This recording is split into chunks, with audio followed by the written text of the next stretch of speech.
আসসালামু আলাইকুম, আমি তানিয়া তুলি। কেমন আছেন সবাই? সবাইকে শুভ দুপুর। খিচুড়ি রান্না করছি, সবজি খিচুড়ি। আর আজকের খিচুড়িটা একটু ইউনিক। তো কী কারণে খিচুড়ি ইউনিক সেটার জন্য কিন্তু আপনাদের পুরো ভিডিওটা দেখতে হবে। আর আমি সব সময় এরকম সবজি যেগুলো শক্ত সবজি সেগুলো দিয়ে আগে খিচুড়িটা বসিয়ে দেই।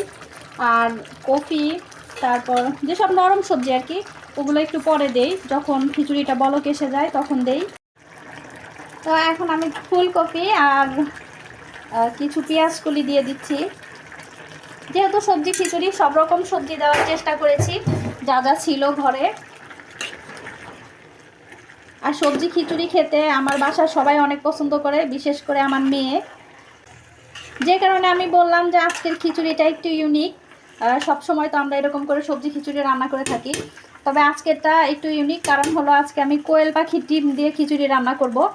আর খিচুড়িটা যখন হয়ে আসবে তখন আমি কোয়েল পাখির ডিমগুলো দিব।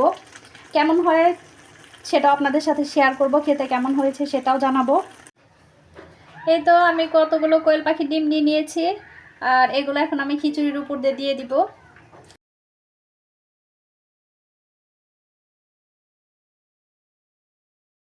এখন ঢাকনা দিয়ে আরও 15 থেকে 20 মিনিট রেখে দিব।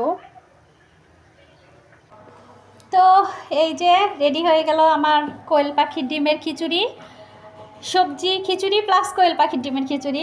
তো কেমন হয়েছে সবাই অবশ্যই আমাকে কমেন্টে জানাবেন। আর শুধু খিচুড়ি ডিম দিয়ে কেমন লাগে, এর কারণে আমি একটু বেগুনও ভেজে নিয়েছি। আজকের মতো এটুকুই, ভালো থাকবেন সবাই। আল্লাহ হাফেজ, আসসালামু আলাইকুম।